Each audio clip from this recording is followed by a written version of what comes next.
Ad-din foundation পরিচালিত রাজধানীর পোস্তগোলায় barrister Rafiqul হক medical কলেজের 2025-26 শিক্ষাবর্ষের প্রথম ব্যাচের এমবিবিএস শিক্ষার্থীদের নবীন বরণ অনুষ্ঠিত হয়েছে। কলেজের লেকচার থিয়েটার 1-এ নবীন শিক্ষার্থীদের ফুল দিয়ে বরণ করে কলেজ কর্তৃপক্ষ।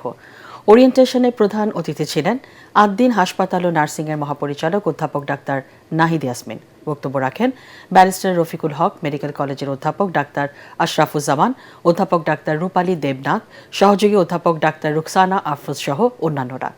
নবীন শিক্ষার্থীদের উদ্দেশ্যে দিক নির্দেশনামূলক বক্তব্য রাখেন ব্যারিস্টার রফিকুল হক মেডিকেল কলেজের অধ্যক্ষ অধ্যাপক ডাক্তার AKM আহসান হাবিব।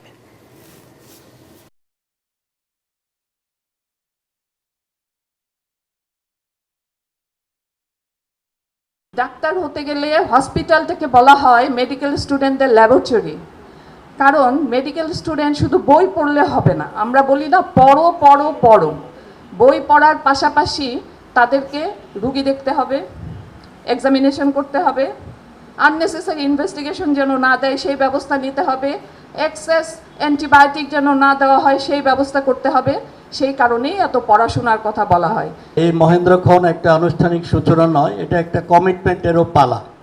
সব স্টুডেন্ট আজকে ওদের মাধ্যমে যে এখানে আমাদের কমিটমেন্ট নেওয়া হলো, এটা সারা জীবন তাদের মনে রাখবে।